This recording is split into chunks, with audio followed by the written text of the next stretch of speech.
Bonsoir à vous tous. Merci d'être avec nous dans le programme du soir sur New World Info ce vendredi. Nous allons parler ce soir de l'Afrique, la France qui veut défendre sa place en Afrique face à la Chine. Ce sont les propos de Jean-Yves Le Drian, le ministre de la diplomatie française. On va l'analyser avec Mamadou Diouf, notre éditorialiste ce soir. Bonsoir Mamadou Diouf. Bonsoir Samuel. Le ministre français des Affaires étrangères, Jean-Yves Le Drian, a déclaré jeudi que la France devait tenir sa place en Afrique face à la concurrence chinoise et promis des partenariats gagnant-gagnant aux pays africains qui font le choix des entreprises françaises. En Afrique, nous devons tenir notre place, a-t-il lancé lors d'un échange avec des chefs d'entreprise à Douala, la capitale économique du Cameroun, en référence notamment aux grands chantiers d'infrastructures. Parfois, on a tendance à oublier que la France a des qualités industrielles et entrepreneuriales dans ce domaine. Depuis longtemps, ce n'est pas obligatoirement l'apanage d'entreprises plus lointaines qui ont une appétence respectable pour l'Afrique, a-t-il ajouté en référence à la compétition chinoise. Mamadou Diouf, est-ce que ces propos de Jean-Yves Le Drian ne traduisent pas un peu une certaine frilosité de la France face à la percée chinoise sur le continent? À coup sûr, ces propos peuvent même être considérés comme un aveu d'échec. Quand il dit que la France a des compétences depuis fort longtemps et qu'il parle d'un pays lointain, il est clair que ce pays lointain, c'est la Chine. En termes de compétences, c'est les infrastructures en particulier. Mais si la France a ces compétences, pourquoi la France n'avait pas construit dans nos pays des stades, des hôpitaux, comme le fait actuellement la Chine au niveau de nos pays, puisque une des marques aujourd'hui de la présence chinoise au niveau de l'Afrique, c'est cela. C'est les échangeurs, c'est les ponts, c'est les stades, c'est les parlements qu'ils ont construits pour les pays africains, c'est des hôpitaux, etc. Comme la France, comme il le dit, avait ses compétences, où étaient ses compétences françaises jusqu'à ce qu'aujourd'hui, on vienne nous dire que la France en a depuis fort longtemps. La réalité, c'est que la France se rend compte que cette Chine, comme le disait un Français, le jour où la Chine se réveillera, cette Chine s'est réveillée, et ce réveil de la Chine aujourd'hui est en train de se faire en partie sur beaucoup de pays africains au détriment de la France. C'est pourquoi il parle de place, parce que même le mot, je le trouve trop fort. Est-ce que la France a une place en Afrique? Ça lui appartient, parce que quand tu dis c'est ma place, ça lui appartient ou pas?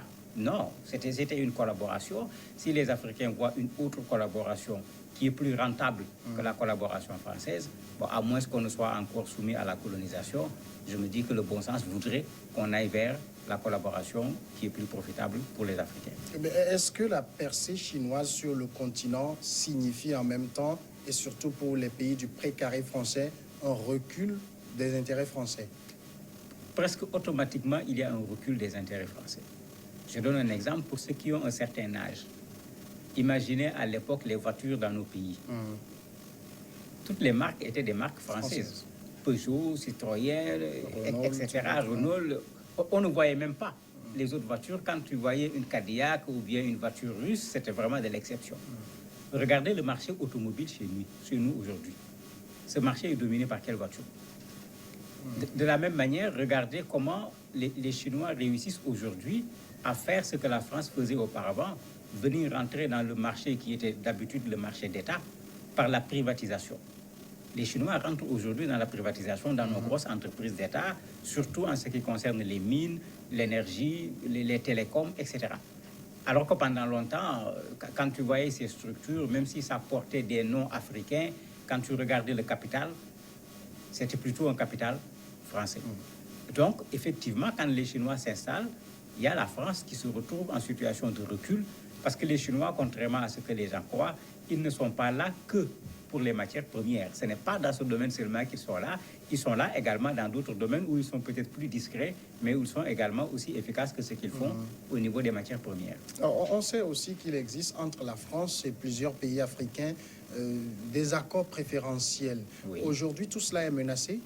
C'est plus que menacé, parce que ça me rappelle le discours de l'ambassadeur de Chine au Sénégal il y a longtemps, ça fait pratiquement 11 ans, en 2008. Les gens l'interrogeaient en lui disant, bon, vous venez, est-ce que ce n'est pas une autre forme d'exploitation qui va s'installer? C'est comme si on change de néocolonialisme, quoi. Il disait non, la Chine ne vient pas avoir une collaboration avec des pays africains en n'utilisant ni la force ni la duperie. C'était exactement ces mots. Et il avait précisé, comme l'avaient fait les anciennes forces coloniales. Il dit non, la Chine propose de venir et son choix, c'est de participer à l'exploitation de l'Afrique par la voie de négociations normales, d'achat à des prix raisonnables, pour répondre à votre question. C'est le mot qu'il avait utilisé, d'achat à des prix raisonnables. Et ça fait partie de ce qui pose problème, effectivement, à la France, parce qu'avec ces accords, quand on prend le cas des matières premières, par exemple, la France se trouve en très bonne position, parce qu'en termes de gaz, de pétrole, etc., dans un certain nombre de pays africains, le coût auquel ils l'achètent, tout le monde sait que quand les Chinois sont venus, ils ont proposé mieux. Et ce n'est pas pour rien que quand le président nigérien actuellement est arrivé à vouloir remettre en cause les coûts par rapport à Areva, tout le monde a vu ce qui s'est passé. Au Gabon, on a vu. Et c'est également une des raisons pour laquelle il y a cet autre élément qu'on trouve dans la coopération française, l'implication sur le plan politique. Maintenir un président au pouvoir, comme ça, ils ont essayé de le faire avec Blaise Compaoré, avec le président tchadien Idriss Déby, etc. Parce que avec ces gens-là, vous avez des accords préférentiels, alors qu'il y a d'autres qui sont capables de remettre en cause ces accords. L'ambassadeur, lui, il était clair, il parlait d'achat à des prix qui sont des prix raisonnables. Ce qui ne veut pas dire automatiquement que les Chinois sont en train de faire une coopération d'égal à égal avec les Africains, mais on peut, en vendant aux Chinois, se retrouver dans des situations plus intéressantes qu'en vendant à la France ou à une autre puissance occidentale. On sait qu'il y a un passé pas si lointain que ça, dans les années 80, 90, même au début des années 2000, aucun dirigeant africain ne pouvait avoir le culot de faire dos à la France. Aujourd'hui, ce que dit Jean-Yves Le Drian, ça montre que les nouveaux dirigeants qui sont au pouvoir aujourd'hui ne regardent plus trop cet aspect. Mais ils n'ont pas le choix. Parce qu'en fait, aujourd'hui, la France est même contestée par les populations. Vous avez au Sénégal une association qui s'appelle France Dégage, FRAP. C'est clair, quoi. Ce n'est pas ça seulement. Vous avez tout le débat aujourd'hui sur le franc CFA, où une bonne partie des populations africaines veulent qu'on se débarrasse, si je peux utiliser l'expression du franc CFA. Donc, ce n'est pas seulement une question commerciale. Il y a une question de souveraineté, il y a une question d'indépendance politique, économique qui est là, qui se pose. Et si les gens posent le problème, c'est que dans cette forme de coopération, il y a ce manque de ce point de vue-là. Raison pour laquelle les Chinois, on les connaît, leur façon de coopérer, ils appliquent aux gens ce qu'ils s'appliquent eux-mêmes. Généralement, la Chine ne veut pas du tout que quelqu'un se mêle à sa politique intérieure. Et généralement, quand il y a des questions sur le plan international, c'est la réponse qu'ils donnent, non-ingérence dans les affaires intérieures d'un pays, de sorte qu'on ne les voit pas trop se prononcer sur un certain nombre de questions, encore moins s'impliquer pour le moment. Mais tous ces éléments font qu'aujourd'hui, quand on regarde la Chine, avec ce que la Chine a fait depuis combien d'années, parce que la Chine est là depuis pas longtemps, mais les gens, les populations africaines réclament non plus un bilatéralisme avec des conditions, mais un multilatéralisme. On le réclame d'autant que les Chinois disent qu'ils veulent venir. On vient de finir avec le sommet en Russie, donc la Russie également veut venir, la Turquie est là, Israël essaye également de faire son sommet qu'il n'a pas encore réussi, mais tout le monde est en train de vouloir venir en Afrique. Mais c'est à nous surtout de prendre conscience que si le continent intéresse autant tous ces gens, mais c'est parce qu'il y a un véritable potentiel dans ce continent. Mais qu'on en comprenne les enjeux et que dans la collaboration, que ce soit avec des Chinois, avec des Français, des Américains ou des Russes, qu'on mette nos intérêts devant, au lieu de continuer toujours à laisser l'autre diriger la barque en nous disant gagnant-gagnant, alors que lui, il gagne, nous, pratiquement, on perd. Alors maintenant, dans les propos du ministre français, Jean-Yves Le Drian, il parle maintenant d'un partenariat gagnant-gagnant, un peu comme il est conscient qu'avant, ce n'était pas trop le cas. Est-ce que ça veut dire pour lui, il faut maintenant rééquilibrer les rapports? Ça va être difficile parce que ce qu'on a, j'allais dire, donné aux entreprises françaises pendant longtemps, ça devient un problème. Et souvent, l'État français, en amenant ces entreprises, utilisait également ces entreprises pour d'autres besoins. Oui. Vous avez le cas de Bolloré, avec tout ce qu'il y a comme scandale dans un certain nombre de pays africains. Ce n'est pas le seul d'ailleurs. Mais ce n'est pas un scandale économique seulement, mais derrière, il y a également ce qu'on peut appeler scandale politique. Parce qu'il y a une sorte d'implication sur le plan politique par rapport à un pays. Bon, cela fait qu'effectivement, pour la France aujourd'hui, s'il faut faire la concurrence d'un point de vue strictement économique, est-ce que les entreprises françaises pourront garder la position qu'elles avaient quand la coopération mélangeait aussi bien le politique que l'économique? Puisqu'on a vu plusieurs fois le président français venir en Afrique, dans l'avion, c'était rempli d'hommes d'affaires français qui sont venus pour faire des affaires. Donc, il y avait tout un ensemble de facilités qui passaient par le fait que le président de la République même était prêt à être celui qui négocie les marchés. Alors que quand vous regardez les Chinois, vous avez deux démarches. Vous avez la démarche de l'État chinois. Vous avez la démarche également des Chinois entrepreneurs, parce qu'il ne faut pas qu'on oublie que la Chine devient de plus en plus un pays capitaliste. Il faut qu'on oublie le marxisme chinois, la propriété privée, il n'y a plus de discussion là-dessus. Et quand vous regardez les derniers recensements, la Chine est le pays qui compte aujourd'hui le plus de milliardaires au monde. Mais ces gens ont besoin d'investir. Et ces gens ne sont pas dans une logique coloniale, dans une logique politique. Ces gens sont dans une logique strictement économique. Il y a plus de 800 usines chinoises en Afrique présentement.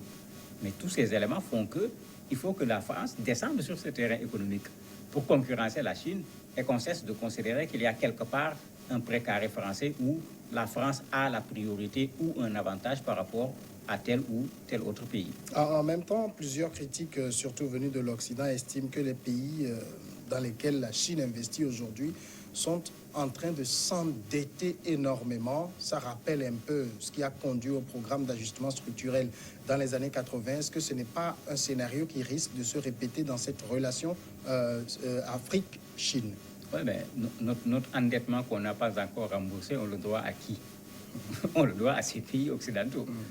Donc, s'il faut changer l'endettement, au lieu de devoir à la France, devoir à la Chine, au lieu de devoir aux États-Unis, devoir à la Chine, pour moi, c'est toujours un endettement.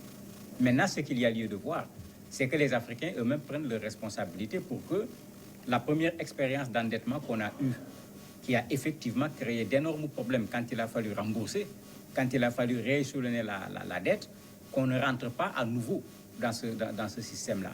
Et je me dis qu'avec la coopération chinoise, on n'est pas exactement sur le même profil. Il y a du vrai dedans, dans ce que les gens disent, parce qu'il y a des normes en matière d'endettement par rapport au PIB du pays, mais on nous a toujours laissé nous endetter pour après revenir nous poser des conditions. Je me dis que les gens connaissent déjà ce genre de choses. Aux spécialistes en la matière de faire en sorte que dans la collaboration Afrique-Chine, qu'on ne se retrouve pas demain esclave à cause de la dette ou esclave à cause de l'aide, puisque beaucoup d'ouvrages ont été écrits sur ces deux questions pour montrer comment aujourd'hui nous avons perdu notre indépendance économique à cause de la dette, à cause d'une aide dont nous dépendons pratiquement. Je me dis que c'est déjà écrit. Est-ce qu'on a besoin encore de dire à nos responsables, faites attention sur une telle question? De toute façon, dans un cas comme dans l'autre, que ce soit la France, que ce soit la Chine, il n'y a pas de philanthropie derrière. Mais bien sûr, c'est là où les Africains doivent prendre leurs responsabilités. Les Chinois ne sont pas venus parce qu'ils aiment les Africains. On a bien vu comment des entreprises chinoises viennent, les gens se plaignent parce qu'ils apportent même des ouvriers chinois pour faire le travail. C'est-à-dire qu'économiquement, il y a toute une logique qui est là. On a vu comment les marchands chinois s'installent dans un grand nombre de nos pays avec des magasins. À Dakar, je me rappelle, l'association des commerçants avait même fait une marche contre la présence des Chinois parce qu'ils trouvaient que la concurrence était déloyale à cause des prix auxquels ils vendaient un certain nombre de produits. Et eux, ils étaient en train de le ressentir au niveau de leur chiffre d'affaires. Donc ces gens-là ne sont pas venus ici pour dire nous sommes gentils, nous venons d'Asie, nous sommes les amis de l'Afrique. Comme j'ai dit tout à l'heure, il y a de plus en plus de milliardaires en Chine. Ils sont dans une logique capitaliste. Ils viennent investir pour avoir des profits. Mamadou Diouf, merci d'avoir répondu à nos questions. C'est moi qui vous remercie. Et nous allons observer une courte pause. Et après, c'est l'invité de ce vendredi et c'est le sport.